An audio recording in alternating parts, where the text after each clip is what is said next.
All right, we want to welcome everyone tonight to the Cedar Rapids Community School District Board of Education meeting. It's Monday, February 27th, 2017, and with that, the meeting's called to order. Somebody like to read the approval of the revised agenda? I move that the revised agenda due to the personnel report of Monday, February the 27th, 2017 Board of Education meeting be approved as set forth, and that each item is considered ready for discussion and/or action. Great. Is there a second? Second. And this is a roll call. Director Jacobo. Aye. Director Meisterling. Aye. Director Westerkamp. Aye. Director Humbles. Aye. Director Anhalt. Aye. President Laverty. Aye. Next, we'll move into our public hearings. We decided we'll just pull all four of these together. And the first, I'll just go through each of these together. Public hearing for the 2017-18 roof improvement project, bid package 1 at Grantwood Elementary School and Washington High School. The public hearing for 2017-18 roof improvement project, bid package 2 at McKinley, Taft, and Harding Middle Schools. Public hearing for the 2017-18 ADA compliance project for Kennedy High School, and the public hearing 2017-18 restroom upgrades project at Hiawatha, Grantwood, and Cleveland Elementary Schools. Laurel, did you receive any written correspondence regarding the public hearing scheduled for today? I did not receive any written correspondence on any four of those. Is there anybody in the audience that would like to address the board about any of these projects? All right, seeing none, we'll go ahead and close the public hearings, and we'll move to the superintendent's report. Dr. Buck? Thank you. The fourth annual STEM Festival last week brought over 800 area students and their families to the Kirkwood Regional Center to learn more about science, technology, engineering, and mathematics. Students from several of our schools were involved in the event, which included more than 50 exhibitors. Presentations and displays ranged from making slime to testing robots. And I actually read on social media this weekend that there's a shortage of Elmer's glue because so many kids are getting into this idea of making this the slides. That's kind of timely. Among those involved were students from our Pro Start culinary program who teamed with a community partner to prepare the meat and cheese trays for exhibitors. The Pro Start students also stopped by the ELSC last week to demonstrate their culinary skills in advance of an upcoming state competition, which I believe is actually tomorrow in Altoona. Students in the Iowa Big program recently hosted a community event to unveil a 3D scale model and preliminary plans to renovate the former Sinclair meatpacking plant area. The student project, known as the Sleeping Giant, involved collaborations with several community partners and includes a pedestrian bridge and various recreational activities surrounding. The students' involvement in this project is a great example of the type of project-based learning with our community that Iowa Big students are engaged in. We want to make sure our parents of our current 6th and 11th grade students are aware of the new mandatory state meningococcal vaccination requirement. So students without proof of vaccination or a state exemption will not be allowed to attend classes in the fall. So families were contacted by email through School Messenger last week, and we've posted this information on our website for easy access. Anyone with questions is encouraged to contact their health provider, but it is a real thing. You need to have this in order to be able to come to school next year, and it's 6th and 11th grade students' parents. And now I'm pleased to introduce another student voice as part of our Delivering on the Promise campaign. The classroom is a place where students are given positive feedback when they indicate leadership skills. This generates into a positive feedback loop where these students will continue to demonstrate this integrity, ethical behavior, and moral obligations. That's what's so great about this school district. It's all-inclusive, accepting students from all backgrounds to teach them all their basic human rights, integrity, ethics, and the obligation to benefit the greater good of society. As a senior, this type of sovereignty has helped me fuel through the mass college and scholarship applications. Many of these applications have prompts that provoke students' ability to think morally and take on a social responsibility. Seniors in the Cedar Rapids Community School District have an advantage because they've been exposed to this type of thinking ever since they first stepped their foot in that kindergarten classroom. On behalf of all the seniors in the district, I would like to positively reinforce this innovative teaching, and I hope to see the district continuing its creation of contributing members of society throughout the next generations to come. Right. Very cool. Does a great job. Yep. All right. Next, we'll move into any board reports. Does anybody have anything to, yeah, Nancy? This past Saturday, I attended a workshop. It was the Youth Empowerment Conference sponsored by the African American Family Preservation and Resource Committee that was held at Roosevelt Middle School. They had over 80 students participating. The event began at 8:30 and ran until 4 o'clock, and then followed by live music by folks I've never heard of before, but I'm sure they were good. And it was nice to see folks from the Cedar Rapids School District, Marcus Martin, Stephanie Griffin, Monique Clark, Kim Abram, Bryant, Dr. Carlos Grant, Mr. Rodney Dooley, and Carl Warner. And they talked about healthy relationships, cultivating leadership. But it was just a great event. I had only planned to go for 2 hours, but I stayed 6 hours. So my husband's like, "You're still there?" So yeah. So I mean, it was a great conference. I know this is their second year, and I'm looking forward to participating next year too. That's terrific. Other reports? Gary? Just a short legislative update. I was out of the district last week, but I did kind of keep up with what's going on online. Seemed like it was a little bit quieter than the previous week before that on Capitol Hill. The week before I left the district, I did spend some time lobbying on the Hill for a couple of days, and one of those conversations was with Representative Reiser. I asked him about SAVE and the extension of that past 2029. And he said that it was his thinking that probably would go through without some of the amendments that we saw attached to it last year. But again, it hasn't come to the committee yet, and so as we all know, until it gets to the floor, I'm not sure exactly what would happen. But that was, I think, encouraging anyway for our district if they would move it forward, and probably a 20-year extension on that is what I heard from him. But we'll wait and see. Other than that, there are a lot of bills coming out of committee that could then go to the chambers for discussion. Some of them, I think we need to stay attuned to, could have some indirect results to educational programs and to our community. So I'll leave it at that. Sounds great. Thanks. Do you get, do the other board members get the legislative update from Lou? Yep. Okay. Yep. All right, thank And you. the IASB. Right, in the Notes. ISB. Okay. Yep. So we appreciate that. Thank you, Gary. Any other reports? I have just one, and I know Nancy's going to blush now, but Mrs. Nancy Humbles is being recognized as one of the University of Iowa's distinguished alumni for this year, and there will be a big ceremony at Hancher Auditorium coming up in June, right? Yes. But this is with the likes of Dan Gable and some very prominent researchers, other alumni. So congratulations, Nancy.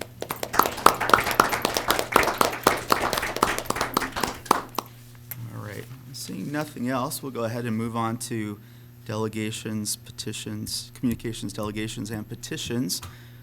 We did not receive any requests to speak before the board tonight, so given that, we'll go ahead and move on to the consent agenda. In the consent agenda, are there any items that a board member would like to pull for further discussion or questions? Gary? John, BA 17250.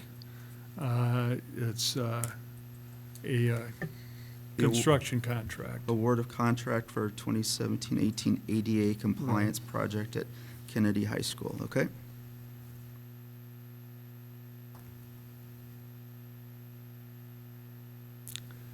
And I guess I have a question. I'm not sure it necessarily has to be pulled as a separate, but it would be appropriate now to, You can certainly, go ahead and ask whatever question you have. Okay. Yep. And then we can decide if we need to okay. have a separate vote or anything. My question is going through the agenda, looking at, it actually expands beyond just BA 17250. My question is about the awarding of contracts, and I know as I was going through agenda, Garland Construction I know they've done previous business with us, with the district, and I see on the agenda that they are, with the approval, would have several more contracts.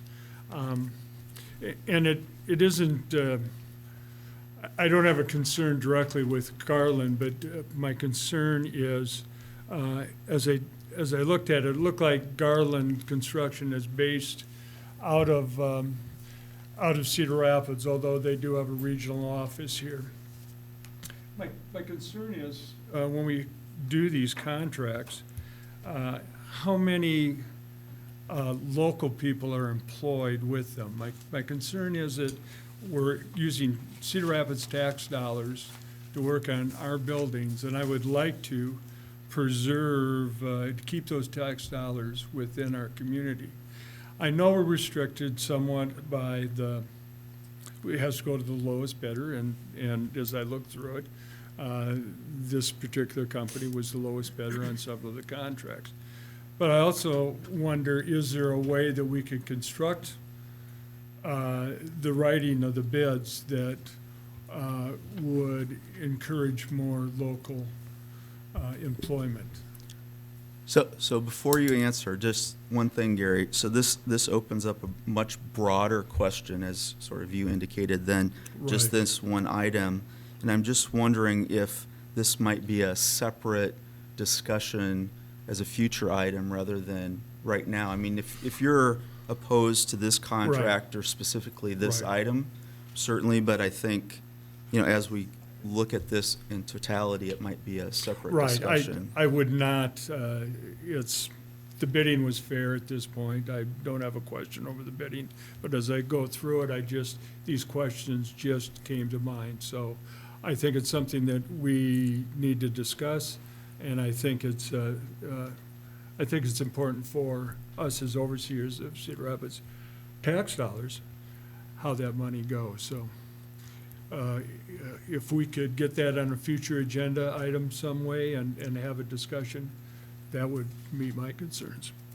One of the things that I'll tell you, if you put it down on the evaluations, Right. Laurel and Brad and I go through all of those on a regular Right. basis to make sure that they're addressed in one way or another. So, and again, I think if other board members have that same concern, feel free to put that down and we'll add it into an appropriate discussion. Okay.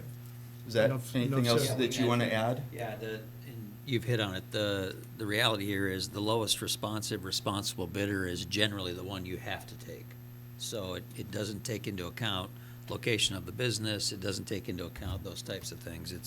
However, having said that, we could bring somebody in with some notice, like you're describing, put an agenda item there, and just talk through what does lowest responsible bidder mean, and are there options within that of which we might be unaware, or, I mean, we could have a public discussion about that, and we could bring in some I've gone to expertise some from- sessions Yeah. that there are many factors that would go in responsible public, that how that's defined, and also how you word the bidding too. So I think enough at this point. If we can put that on further agenda, thank you. Can I just ask a question about Yeah. that? Oh, yeah, absolutely. So we operate under Dillon's rule. If the legislature would change that to home, would that give us more flexibility? Yeah, so we would move from It'd be interesting. I don't know the answer to that question sitting here. So it just gives, we move from, unless, right now, we have to have authority to do something in the code. Home rule switches to, as long as it's not expressly forbidden in the code, you can do it. The nuanced part is, because we have lived under Dillon's rule for so long, a lot of those rules that would tell you how you have to do it still exist. So it's not as clear as we just immediately have home rule flexibility as like counties and others currently have. So I think we would get immediate flexibility in some ways that we don't yet quite know. And this one, because it says specific things about lowest responsible bidder, I don't know how much flexibility we would immediately get. So, but it's a good question. I mean, it would be part of something we could discuss with. Keith? Yeah, that's a good question. As I remember, within the last 3 to 5 years, the city and the county got involved in this discussion, and I think we should reach out to them to see what some of the resolutions were before we get too carried away with this. There's a lot of nuances involved with this that really have to be considered carefully. Any other thoughts or comments on that? Okay, so you're good? I'm good. Okay. It's going on All my right. Any evaluation other, sheet. perfect. Any other consent items that you would like to pull for questions or further discussion? All right, seeing none, is there a motion to approve the consent agenda? So move. And second? This is a roll call due to the personnel report. Director Meisterling. Aye. Director Westerkamp. Aye. Director Humbles. Aye. Director Anholt. Aye. Director Jacobo. Aye. President Laverty. Aye. All right. Next, we have Human Resources, BA 17258, the resolution of issuance of teaching contracts. And Mr. Dooley, do we have any comments related to that?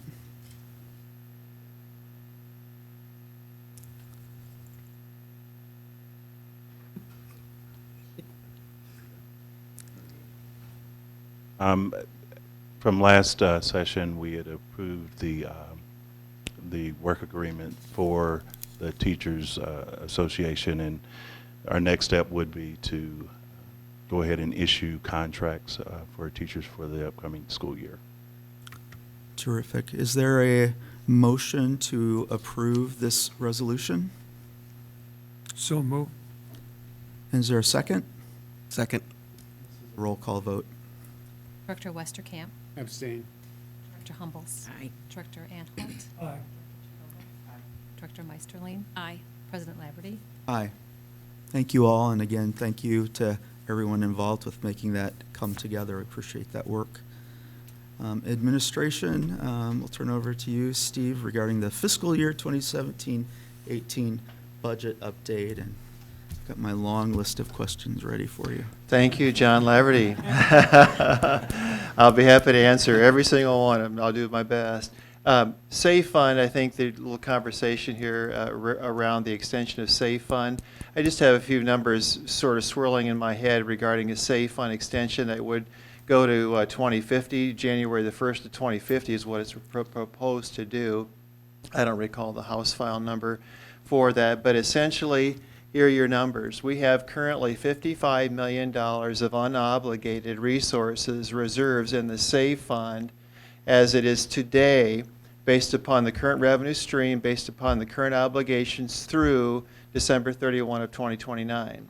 If we extend that 20 years and we continue on with the same rule set that we have, absent the rule set within House file, we move that to $479 million. So we go from $55 million to $479 million, and that is with our current obligations paid for. These are uncommitted resources. Now, a couple of wrinkles in this House file is, one, the big one, they've redefined what infrastructure means, and they're including in the definition of infrastructure the difference between the highest per pupil amounts received in the state of Iowa, and there are 4 districts that receive $175 per pupil more than we do here in Cedar Rapids, would mean in 1 year's time, $3.5 million for us. But if we annualize that and we grow by 2% to 2050, we're talking about a number of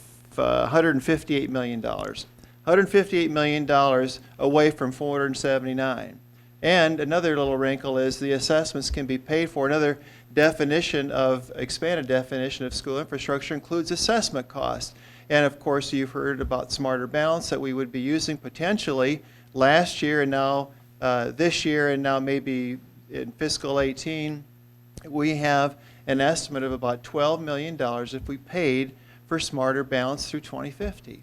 So you can see how 158 plus 12 takes a big chunk of money away from what we would normally see as infrastructure money. So I think we need to be careful about what we're supporting when it comes to the extension of the SAVE, because this one is coming with a lot of strings attached to it. In my opinion, I think just not a good deal at all for us. But who knows? Have we given those numbers to our legislators so they our local legislators so they understand Oh, we have not. That's a implications? good idea. Yeah. Talked about it some at the facility master planning meeting last week, but Okay. yeah, that's a good idea. Yeah, I think Yeah. that would be good. And then if Absolutely. you can share that in writing with the board too, we can help facilitate that discussion too. Absolutely. This is a little different perspective here for this budget presentation. This is sort of a look in the future here, and we get the clicker to work. Did I do something wrong, Justin?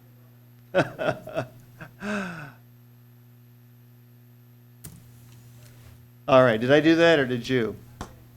All right, this is a look 5 years into the future. This is new software that we're using that provides this. It's amazing. It makes a person look really intelligent when they're really not. And I give credit to this awesome software that really is very nicely done. And it does give us a perspective of what the future could look like. And so what I have is a bit of a story here, and it goes a little bit like this.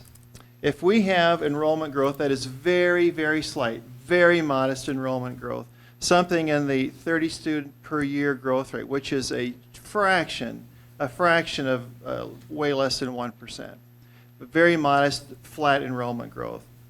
If that is our future, and if you look at this, you'll see fiscal 18, and then everything beyond that is our future, fiscal all the way through fiscal 22. And if you believe that the growth of property valuations will grow somewhere around 1% each year for the future, and we had a great growth of our property valuations in fiscal 18's budget by 4%, which was very unusual for us to grow at that rate. But beyond that, if we go at 1% per year through 2022, and here's a big one, if we have growth of SSA equal to or very close to the growth of compensation, and with the changes in collective bargaining, this is a much more of a reality now than it has been before. And so you can see what we have for SSA in prior years, fiscal 13 through 17, and then what compensation growth rates have been. And we have typically seen compensation growing at a faster rate than SSA. So if you believe that we have an alignment in fiscal 19 through 22 of 2%, pick a number, I'm using 2% as a growth of SSA and as a growth rate of compensation, then this would be the outcome for local property taxes. We have a solid, I'm certain that we can bring to you a proposal for fiscal 18's budget at $15.38 for next year. And that is the same rate that we currently have.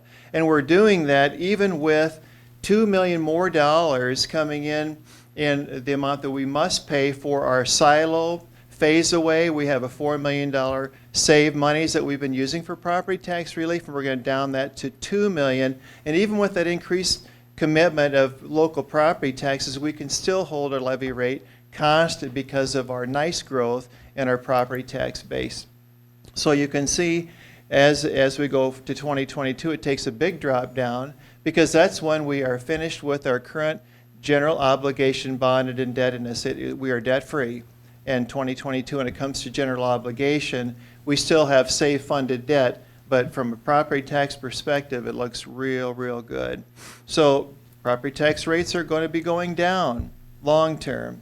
And then there are two big markers of financial health for the general fund is our unspent balance and our fund balance. At the very top, you'll see in fiscal 18, the blue bars, that $30 million plateau is at 15%. 15% is still 5% less than the 20% maximum allowed by law for a general fund balance to be in. So just to give you a little perspective, we're really not as high as we could be, but very, very solid. And we have a very stable unspent balance over this period of time. And the great news about all of this is there's no budget reduction strategy needed. That is the awesome news here. There's no budget reduction strategy needed. And we have 7 consecutive years of budget reductions that we've done in the general fund. And now for fiscal 18, we're actually looking at the potential for increase for additional programs beyond what we're using to pay for increased compensation. So all really good news. So now more to the, I guess, just sort of the housekeeping items. We've typically had 2 budget processes that we have rolled sort of in step simultaneously. We've got the certified budget process, which is really all a revenue focus. It's about setting the property tax rate, looking at what state we'll be getting for the district. And then the line item budget process is where we really dive into the granular level of the general ledger and create that line item budget, which typically runs longer in terms of its timelines than the certified budget. But I'll tell you, this year, it is amazing how much faster that line item budget will be coming together given what we now know regarding compensation growth. It's just a different day. So the certified budget process, there are 3 key dates. Today I'm talking to you about the budget, but on the 27th of March we will go ahead and we'll have board information and board action to schedule that first public hearing, or the only public hearing, in which we would hold on the 10th of April, where the budget would be certified. So you'll hear more from me, more details on property taxes at the March 27th meeting, and we'll give you a recommendation for publication and setting that budget hearing, and we'll go from there. So March 20th, Steve. March 27th. Oh, sorry. We don't Sorry. have a meeting on the 27th. Thank you for that correction, Laurel. It's my bad, the 20th of March, not the 27th. So that's it. Questions? Any questions? I have one really quick for you, Steve. So I like the idea of being able to look 5 years out into the future. And I know when we're talking about the facilities master planning, all that stuff that's going on, it's not really factored into any of this quite yet. Is that right? Really, a lot of my focus, Raphael, is on the general fund. Right. And we're looking 5 years in the future on the general fund. But we're already looking at 20 plus years on the SAVE fund. And when we get these new ideas coming out from the legislature, we're costing them for the long term. We're always looking out for the long term. So, All right. Does that answer your question? Okay. Well, and there may be general fund implications that aren't in here. If we were to start to, let's say, for instance, we were to start to replace buildings, for example, and they become far more efficient. Right. We aren't factoring, would that be fair to say, Steve? We Fair aren't to say. factoring those kinds of things into these numbers right now. So these are truly current state relative, if that makes. Yeah. If that's all. Gary? I hate to be pessimistic, but I think it's good that we look in a good projection, or at least at this point, but data changes, some things change, and I'm rather nervous about what our legislation will do yet this year or next year, and how it might affect our enrollment with student savings accounts and some of those things that could have an effect on our overall, as with some other things too. So it's good to look ahead, but as the state saw with their busted budget estimates, that they ended up with a shortfall of 114 or 15 with what they thought were some good figures. So I appreciate the information data, but I think it's something that we continue to need to stay on top of. And hopefully it holds, but time will tell. Other questions or comments? It's I have great. one. Oh, yeah, Keith. Go ahead. I just hope that, and I know our billings plan is coming out this fall, but we need to be sure that we're putting enough in capital improvements that we aren't continuing to fall back. I know these budgets are somewhat separated and complex, but maybe this is an opportunity we ought to be looking at. Are we bonding enough to maintain our buildings, which will all come out later this fall, but we have problems out there and we all know it. We cannot ignore them. I can give you a quick response, just a small bit of information for comparison purposes. With the increase of our PEPAL to the maximum level of $1.34, we're looking at approximately $9 million per year over 10 years, and we're already into the third year now, planning for the third year of our promise in PEPAL. And compare that to about $220 million of annual infrastructure need as defined by the inventory of all the things, all the components of our physical inventory, our roofs, our boilers, our HVACs, our windows, our doors, our driveways, our carpeting, every element. That's a $220 million price tag just to maintain our current infrastructure as it is today. So these are the foundation of conversations taking place right now in our facility master plan, and we're, I think, doing a fair job of educating our community members who are participating on the journey with us in building advocacy along the way. So I think you're right on point with that question, Keith, and I'll stop there. Any other questions or comments? Software is awesome. Appreciate the information. It's very helpful, Steve, so thanks. All right, next we'll move into our work session. And with that, we have the behavioral supports with multi-tiered system of supports, and Paul Hayes, and looks like you have some guests with you tonight. I do. So multi-tiered system of supports, or MTSS, is a process that buildings are to use using data to identify student needs and provide the supports they need in a tiered system. So those tiers that they talk about, and Jen and Joslyn will go more into this, are so like a universal tier is tier 1. That's what everybody gets in academic behavioral instruction. So everybody receives universal tier 1 instruction. Tier 2 is targeted instruction that you might receive in a small group for students who aren't getting everything within the core universal instruction. And then tier 3 is intensive instruction that might be focused on individual students with plans to see that they are getting additional supports. In addition to that core universal instruction, what supports are the students getting? So these are systems that the buildings are to have in place for both academic and behavioral supporting the needs of students.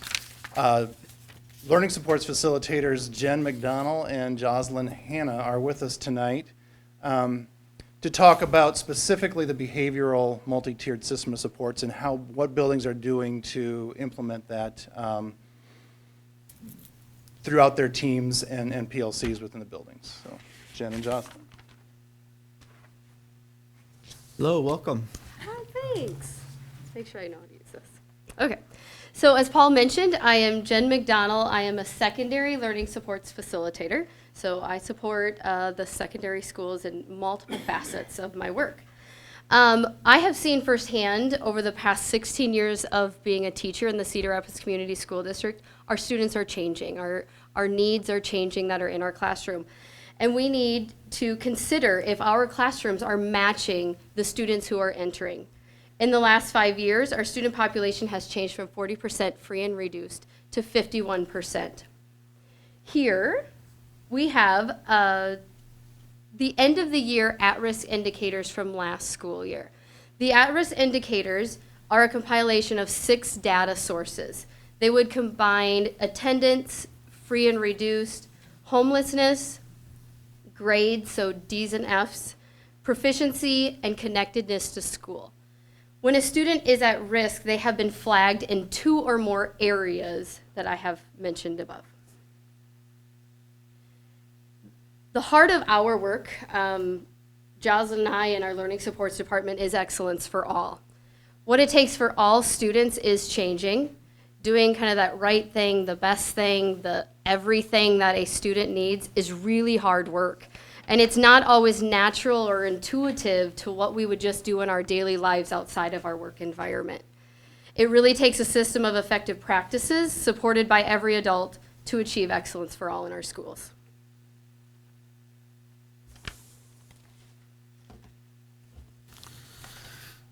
So I am Jocelyn Hanna, and I'm the Elementary Learning Supports Facilitator, so I support our elementaries for behavior. And here is kind of a visual representation that Jen has mentioned that's necessary to meet all the needs. And so we kind of created this for the Cedar Rapids district and the supports that we provide here in Cedar Rapids. This is what the visual representation that we are coaching our professional learning around for all the buildings. So we have a sustainable system when 80% of the students are meeting the standards with core instruction. That includes differentiated practices delivered by a classroom teacher. Some kids, so up kind of in the yellow there, who encounter barriers to learning need more time, additional resources, or different strategies to support their learning. This may include up to 15% of a school population. And then few students, so up in the red there, have significant or individualized needs. At most, 5% of student population would meet that description.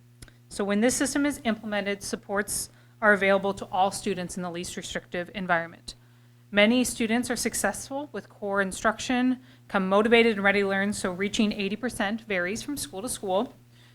Some schools, there's a greater need to create that classroom environment that reflects student need. So let's look at some examples. So the role and responsibility of the Tier 1 team within buildings is to look at school-wide data, create action steps, and then to take action. So this first picture is a picture from Garfield Elementary's 2016-2017 action plan they created. They used data from a self-assessment survey and a tiered fidelity inventory to create their goals and action steps. The second picture is a picture of Cleveland Elementary School. This is from some professional learning we've provided this school year for the teams. They are looking at school-wide data and what steps to take next. This year we've held 3 team nights for PBIS teams to come in and do some professional learning. And then we're also doing monthly Tier 1 team meetings for leaders to come in and get professional learning. Can you remind us again the PBIS? Yep, sorry, Positive Behavior Intervention Supports. Okay. And in our most recent night of learning, we had actually all 31 buildings represented at our last learning night, and we covered the 8 effective classroom practices. In addition to the 8 effective practices, so these kind of listed here, we do whatever it takes for a classroom to have these elements listed. We coach teachers to explicitly teach behavioral skills, and this work is reflected in classrooms across the district. Here is an example of structure that was increased in a classroom at Taylor. And then the second example is from McKinley Middle School, and it's an example of their expectations that are posted to support students' understanding of what is expected of them. These are developed by the Tier 1 team and are consistent across their school at McKinley. Tier 2 teams, when data reflects students' need, the Tier 2 teams use decision-making criteria as a way to systematically determine intervention, effectiveness of intervention, and next steps. This tool right here, the first picture, is a tool Jen is using with secondary schools to look at comprehensively at intervention planning. And the second picture is the Tier 2 team at Johnson. And they meet weekly as a team, and they actually have quite a variety of expertise that sit around their table there. So they have, I attend their AEA, counselors, IDS liaison, they have their attendance specialist, and their school therapists who use data to determine interventions for groups of students. A specific intervention used in Tier 2 is check-in, check-out.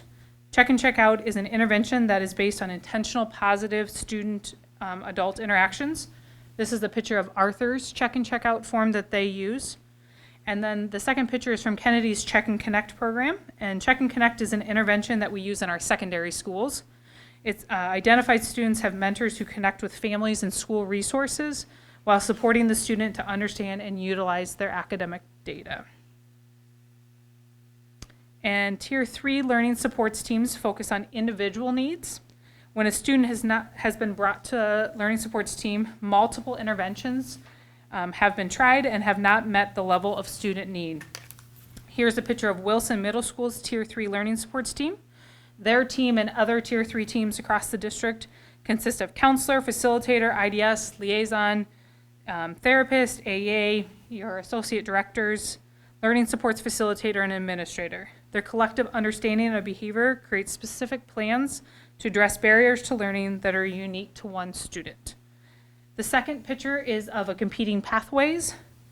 Teams will complete a brief functional behavioral assessment, we also call that an FBA, and a competing pathways, and then utilize the information to create a behavioral intervention plan referred to as a BIP.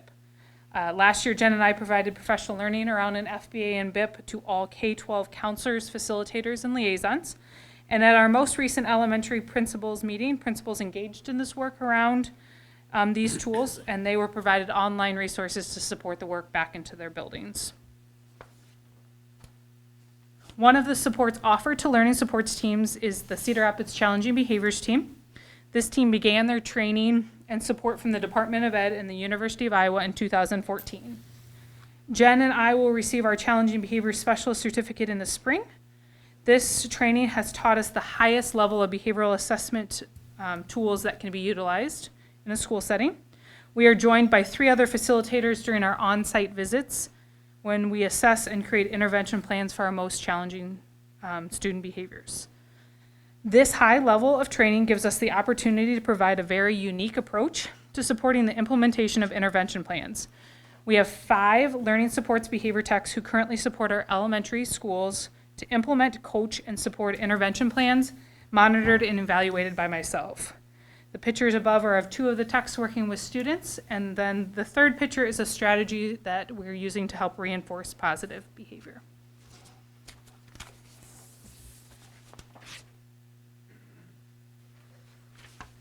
So our next steps to assure that every student receives the necessary supports by design, not by chance, is to continue working on the implementation of a multi-tiered system of support. Jocelyn and I formed and facilitate a district positive behavior intervention and support leadership team this year to intentionally develop that multi-tiered system of support for behavior. The team consists of a variety of positions across our K-12 schools. Each member is part of one of the listed committees and focuses their efforts to further support the development across the district. As teacher leaders, we have been engaging in conversation around John Hattie's 10 mind frames, and it reminds me why I am successful with the most challenging student behavior. Specifically, one of the mind frames is, teachers and leaders believe that success and failure in student learning is about what they as teachers or leaders did or didn't do. I know that I own 2/3 of every interaction with a student. I can control what happens before a problem behavior and after a problem behavior. I have influence over a problem behavior to increase or decrease. We need every adult to understand their influence on student behaviors. We need every adult to believe that all kids can meet our behavioral expectations when provided the support and learning necessary to be successful. In conclusion, the Restorative Practice Handbook, picture that you see here, it's the Restorative Practices Handbook, is being used with several admin and teacher groups across our district, and we'd like to end with this quote today. So restorative means changing our own attitude, and it also means believing in students even when, and especially when, they seem to be behaving badly. So we now are opening this up for questions. Terrific. Questions from the board?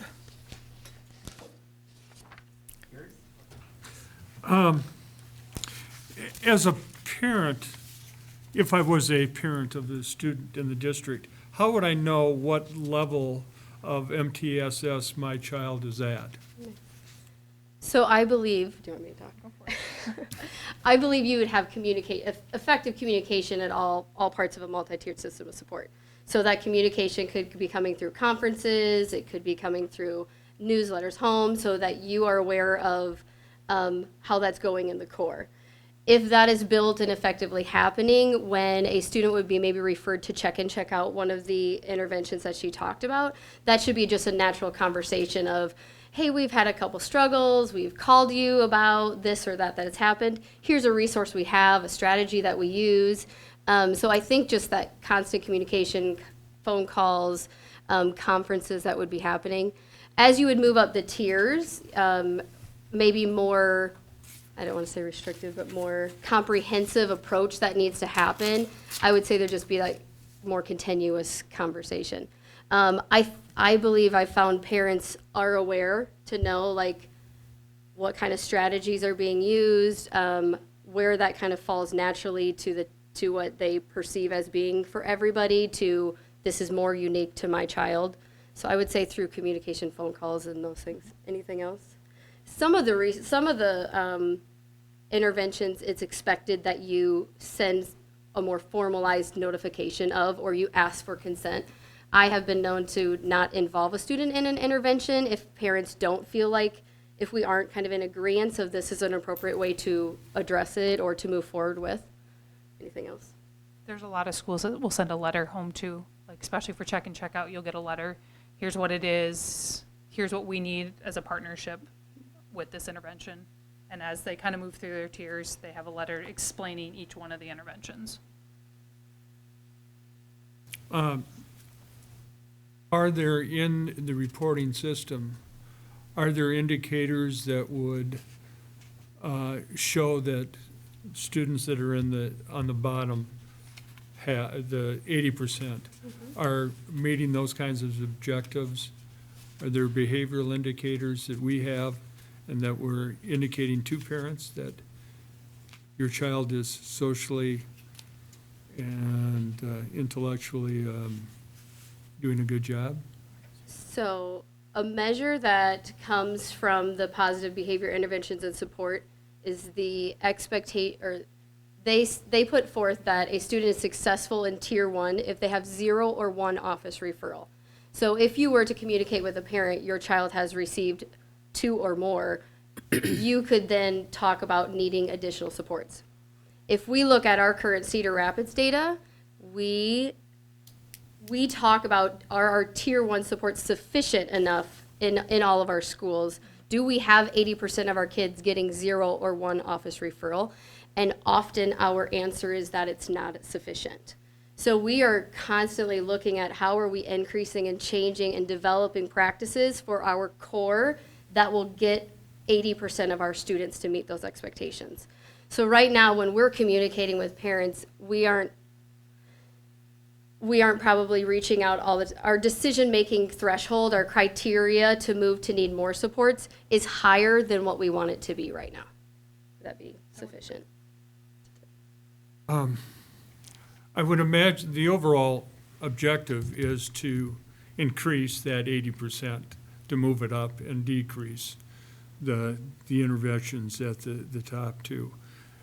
Do we have any data that's showing movement one way or the other in that direction, or is it too early in the program? Or? We have individual schools that we could look at that have started to meet 80% of the student need in their school.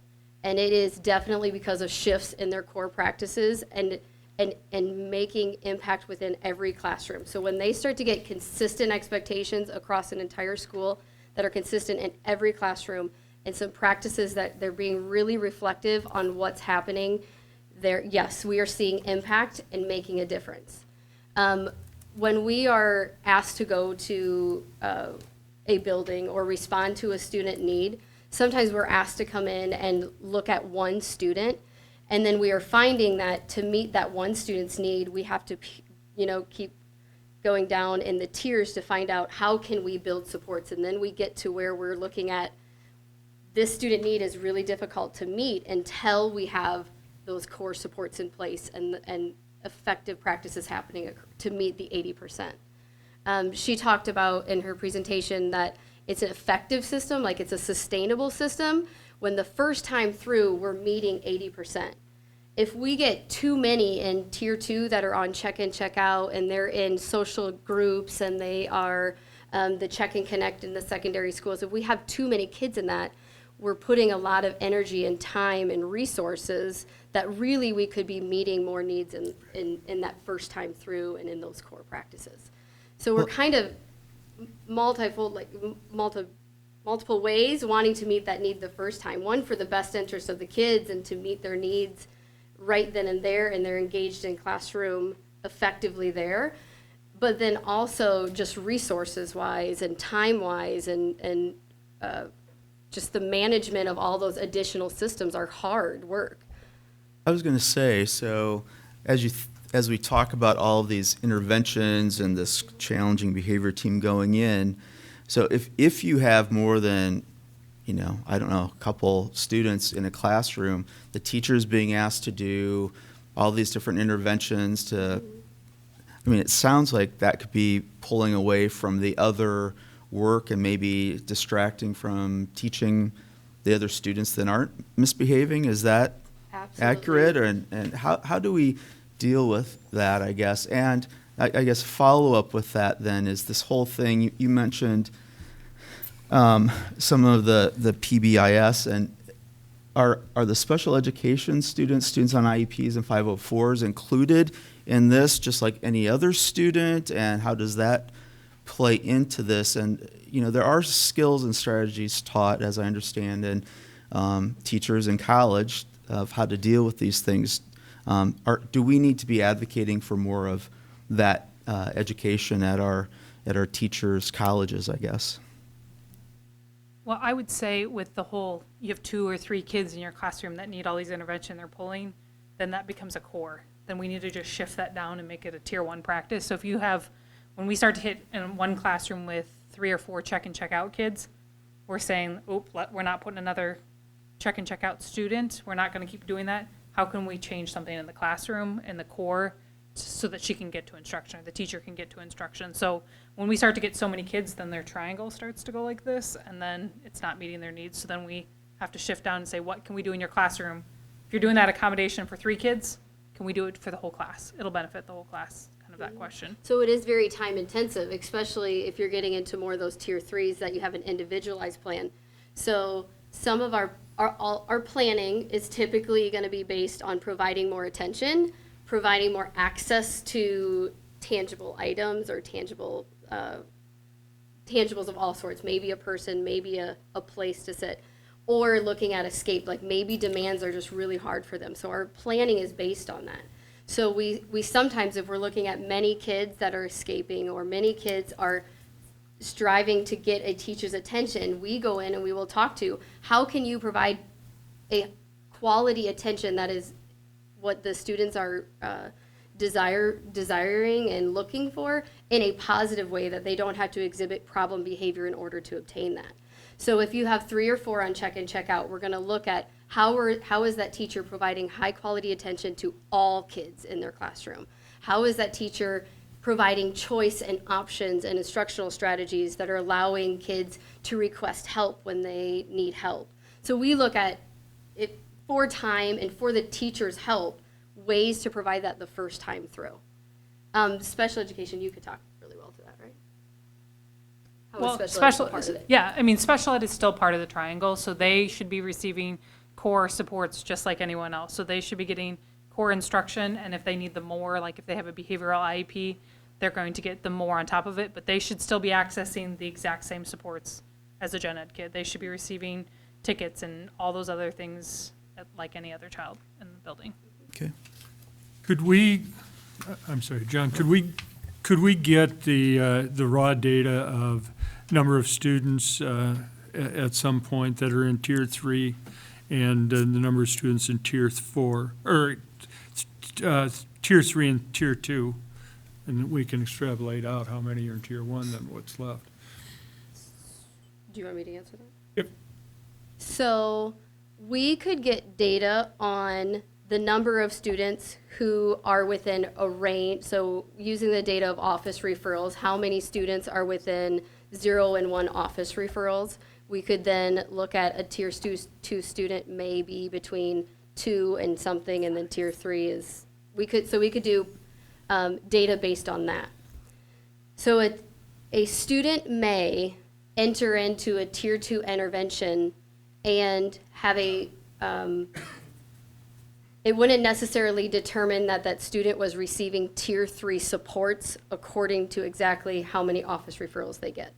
Is that making sense? So a student may have 6 office referrals, but is found to be gaining some skills and success and not moving into a tier 3 plan and just stay receiving that type of supports.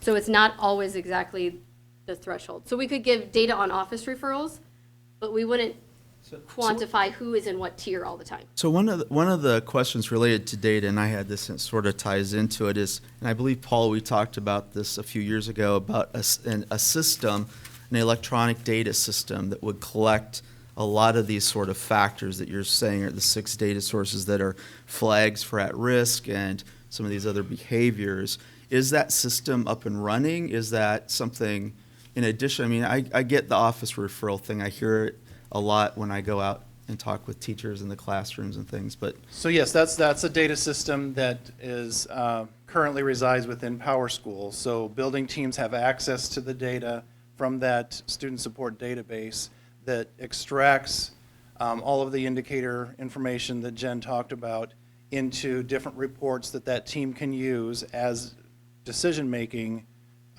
tools to inform them about where students are at any given point with those indicators. This year is the last year that's going to be supported by the AEA, so in looking at school status, and we've got a couple of training days coming up this week, we're looking to be able to do that very same thing for buildings, to pull up a dashboard of where any given student is at any point in time in terms of their attendance and all those other at-risk indicators.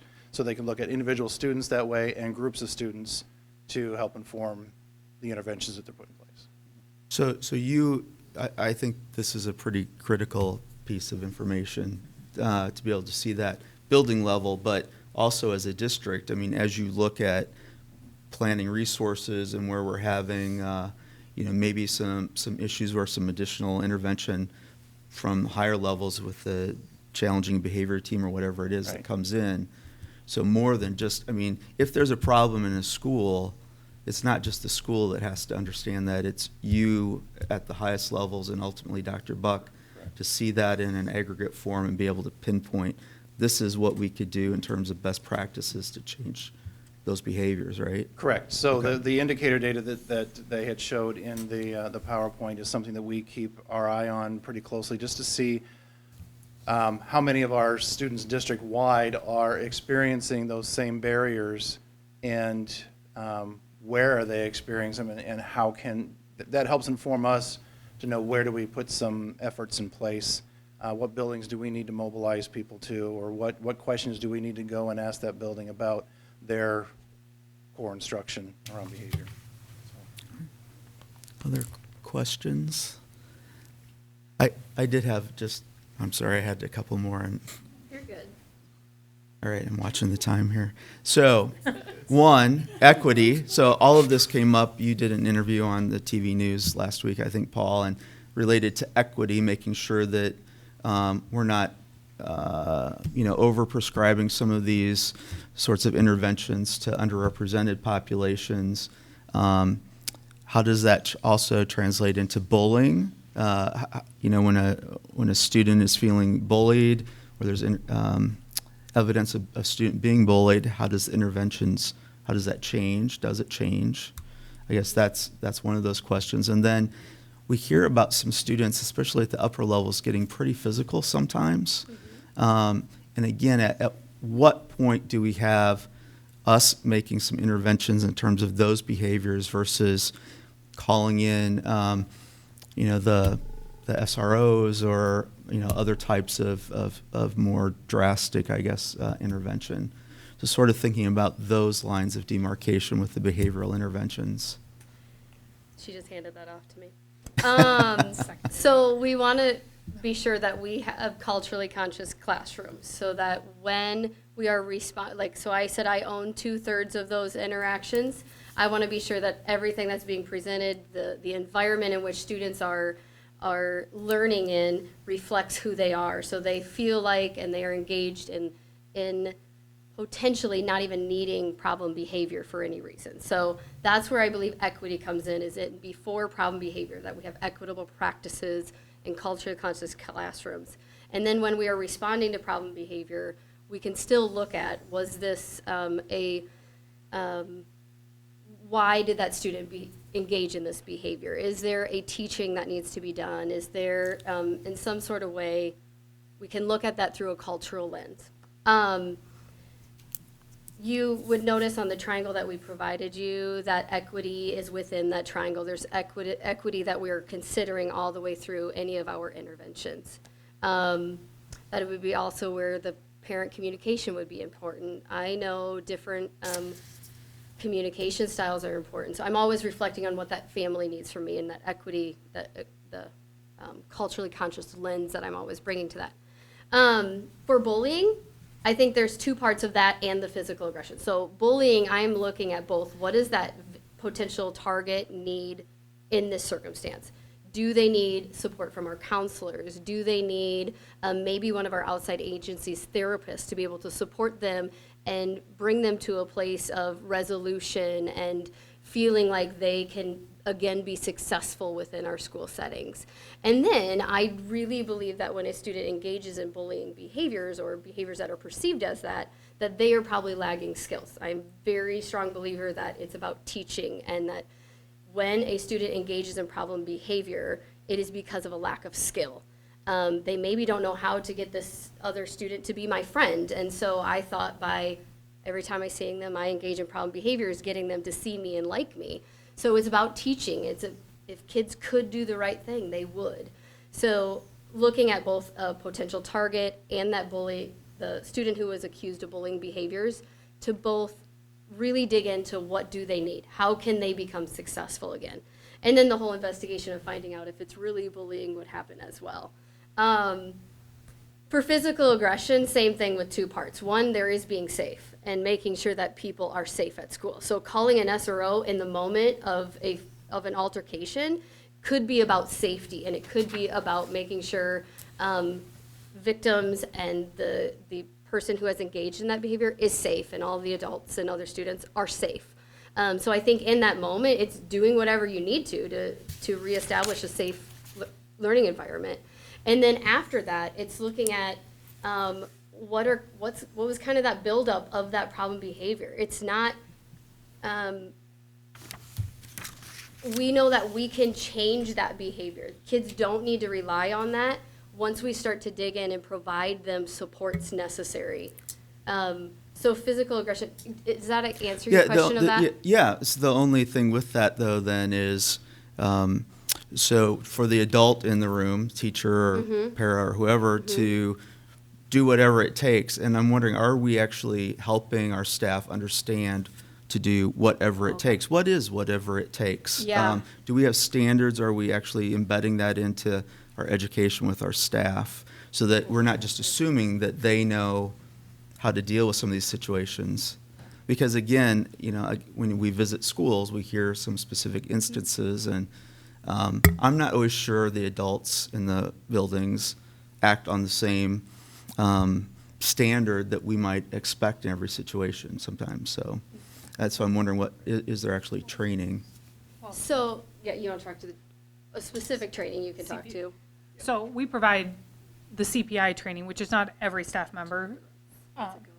Crisis Prevention Institute is what CPI stands for. We've been doing like an hour version of it for staff across, I've probably 8 elementaries have received it. So they're kind of getting the overview of what that training looks like. What are some strategies to de-escalate? There's kind of this notion that everyone needs to be CPI trained, but really any adult can do 3 out of the 4 units of CPI that they can do it. So we've been providing that training across. We kind of just did a version for food and nutrition on Thursday. They just received that training, so we're trying to get that across to people. I would say our PBIS leader nights, we're trying to give them some like 8 effective classroom practices that they can do and take it back to their buildings. So after we just did our January one, over half of the group had a date set on how they were going to take it back to their staff and provide that learning. That's great. That sounds around like a there. great opportunity. Any other questions or comments or? Could I just? Yeah. One of the other, I think it knits together a lot of the types of questions and the information here. So we have a triangle in front of us that's talking about behavior. There's an equally important triangle that's academics, and we're going to talk about that. So one of the most powerful influencers of the various tiers of behavior is also what academic content and expectations are being placed on the students in those classrooms. And that is a tiered model of support on the academic side. So best hope here is we have a really, if you thought of this as a triangle with another triangle sitting down over the top of it, so it's actually three-dimensional. When you get into conversations about are kids being asked to do interesting academic things that are at their next current content skill level, so differentiated by academic content, and then that intersects with what we would expect in terms of behavioral support for kids. So best hope is you get this sort of symphony of behavior, expectations, and those are sort of understood and agreed upon. So some of our elementaries, they have the circle time to start the day. It's kind of a grounding point, and they have an opportunity to talk about social skills, and that oftentimes leads into then an academic component for the day. So how do you best knit this system together that addresses the academic needs of kids and the behavior needs of kids? And these are oftentimes as a triangle. This is one of the things people hear me. They're really a diamond, because we oftentimes talk about the remediation need of kids or additional intensive support around kids, in this case, who are behaving substantively differently from their classmates, especially as it relates to the academic side. If you think of it as a diamond, there are kids in specific intervention need on the top end of that as well. So that we oftentimes talk about the need for remediation in the triangle. But if you think of it as a diamond, it's also extension activities for those kids that already know the content and are in need of additional support. And in what way does that as a diamond impact behavioral implications for kids in classrooms as well? So I appreciate what we're trying to do tonight. We're trying to describe a really complex thing in a fairly short amount of time that has lots of moving parts. But please know this, we are trying to do really important work in buildings to identify what is that tier 1 support for academics and behavior that's agreed upon by teachers and creates that mindset around what we want kids to know and be able to do. If you have needs beyond that, what are specific things we're ready to do next for kids? And you see that outlined in this triangle, check and connect and those sorts of things. And for those children that need even something more intensive, do we have something in place so we know how to respond for kids as well? And I know, speaking of the news item, it's worth bringing up. One of the concerns that was raised in that news article was, are we using data and are we working to make progress on those data? And one of the things you see in a number of those pictures up there is just how frequently data is used in this conversation. Data drives all of this work, and we're continually trying to make progress. If I can give a couple examples, so one of them is Kenwood. So they have an agreed upon set of things, 7 habits of highly effective kids, and they're working on that. They've seen decreases in referrals, and in particular, substantive decreases in referrals of African American kids. So there's something about the strategies and agreed upon strategies that are underway at Kenwood that are having an impact on not only the academic side, but the behavior side of kids. There's another interesting, one of the slides up there showed the 2+ at-risk behavior chart. And one of the middle schools that's on there as one of our most, the highest percentage of kids that have 2 or more of those needs is Roosevelt. You see Roosevelt there?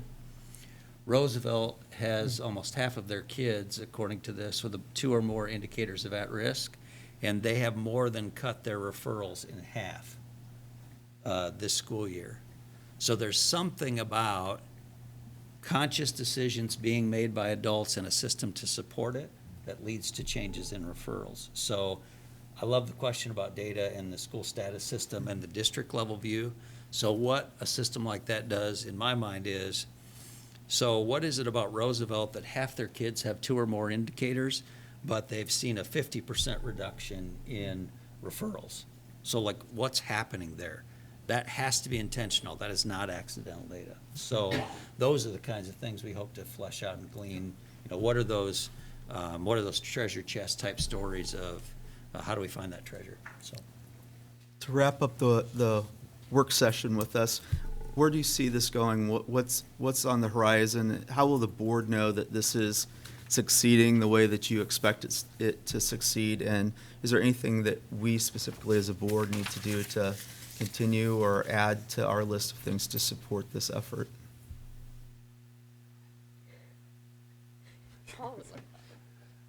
So I think it's just continuing to ask the question. So we'll get back in front of you as often as we can to let you know what the progress is on this and the implementation of those multi-tiered system of supports. As we support buildings with implementing those, we can keep coming back to you with that data and share data with you about benchmarking from this year.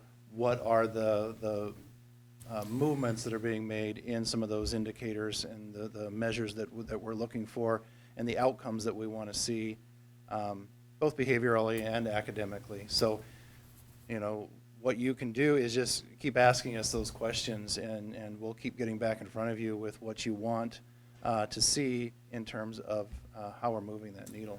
And Gary asked for that specific data about, some of those things, but all of you kept putting it back, the adults and the adult behavior. So I think it would be helpful at some point in the next year to come back and talk about the data of how many of the adults in our system have actually gone through this training, and how many of the adults that had a certain level of behavior, are we seeing differences in the behavior in those classrooms once they've actually gone through some of this meaningful work that you're talking about? Because it really does seem like, obviously there's behaviors with the kids and there's home issues. There's all kinds of issues there which you're putting to the side, but what are the adults doing seems to be the key message that I'm hearing here. So this school year will be the first year that we're doing the tiered fidelity inventory. So it's a new measure where it's very rubric-based. And so buildings this year will have completed it twice. So we'll have a baseline from the beginning of the year to the end of the year. And that has walkthroughs where you walk through and ask adults, like, do you know the expectations? Have you positively acknowledged a child in X amount of time? Family is part of it, equitable practices. So there's a lot of, every tier has certain criterias that they have to have in place, which really are adult measures of what are the adults doing. So we could use that data as well. Okay. Yeah, I think that would be helpful. I have a question about, with Common Core on the train tracks, you funnel what students are to learn. And for that junior, senior in high school that's really not interested in a lot of the issues at Common Core, maybe they have a desire to go into military service or something like that. Are we creating a machine here that this is the outcome we want, but not the outcome that the student really wants? And are we communicating well enough with those students and parents or guardians, whatever the situation, to get them to where they want to be at that age? So Dr. Buck definitely talked about the instructional component and how that is that before behavior, that whole thing that we have control of, that we set up our classrooms, we are providing that instruction, we're making it relevant, we're making it But are you student making choice. it relevant to the student that I'm talking about? That's I think our really teachers are not- asked to strive to do that, and that is what, when we have conversations, when our coaches are going out, our IDS are going out, that is what they're looking at. Who are the students that you feel like you need to have this, to have a specific conversation about their engagement around this concept, or who are the students you're expecting to struggle with this? And one of the reasons might be because they don't see themselves needing the next level of this course or something. So I think there are intentional conversations happening, especially through our IDS, about that. Who is motivated in this instruction right now? Who seems disengaged, and what strategies do we have in place to re-engage them in this learning? So I think when we're looking at what do they need to know and do, when you're looking at the academic standards, the Common Core, then we're looking how do we best deliver that, facilitate that learning with who is in our seats. And that has to do with the strategies of engagement and motivation, and sometimes just even that teacher relationship to get them to see this maybe isn't something I foresee needing in 5 years, but right now it has value to me. And it's because of being a part of this class and who I'm surrounded with, I want to do it right now. But that does take skill. It takes time and intentional thought to connect to every single kid in a classroom. And the conversation we've been having about multiple rigorous pathways for students' futures, I think that plays a part in this conversation. How do we provide a variety of things that kids see as valuable in achieving that diploma and then something beyond the high school diploma?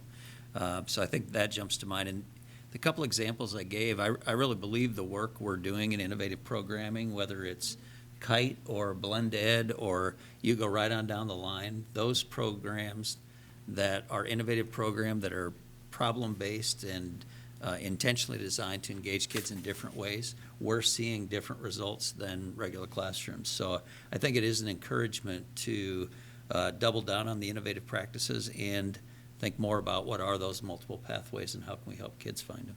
So. I like the comment, Dr. Buck, when you were talking about Kenwood and their using 7 habits and a common language and common core, but they're also one of those innovative or magnet schools with the Leadership Academy that helps them on. So it's encouraging to me to hear that it's working, that what we're really looking at is wrapping the academic also fits into the behavior, and when those two come together, then we're really seeing success for the student. Yeah, and it's interesting, people stop me intermittently and they'll say, so the Kenwood Leadership Academy stuff seems to be working.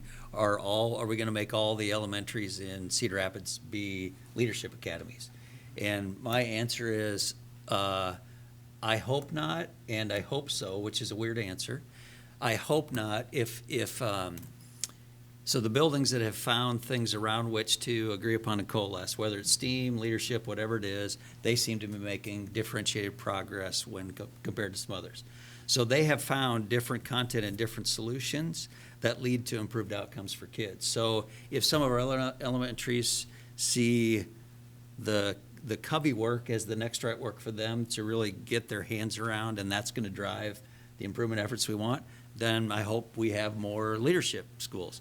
If schools see a different solution like STEAM or something else, then hopefully that's what they'll coalesce around. So the content is important, but it's really about leadership and focus and mindset and those kinds of things. So it's exciting. It's more than just, the leadership is just the vehicle that's moving. And I think one of the key things, as you said, is that when the staff, it has to be a building-wide effort, everyone on the same page. And so to go in and mandate and say every school is, it's not going to work. But our hope is that schools would find what's a vehicle, what's a way that you will see that will move your students forward.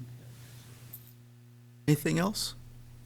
All right, thank you all so much. We truly appreciate you being here for this work session with the board. It's very important, I think, to all of us with our focus on student achievement and outcomes. So with that, I'll just remind the board that you have your calendar for upcoming activities of the board, and please fill out your evaluation of the meeting. And with that, the meeting is adjourned. Thank you very much.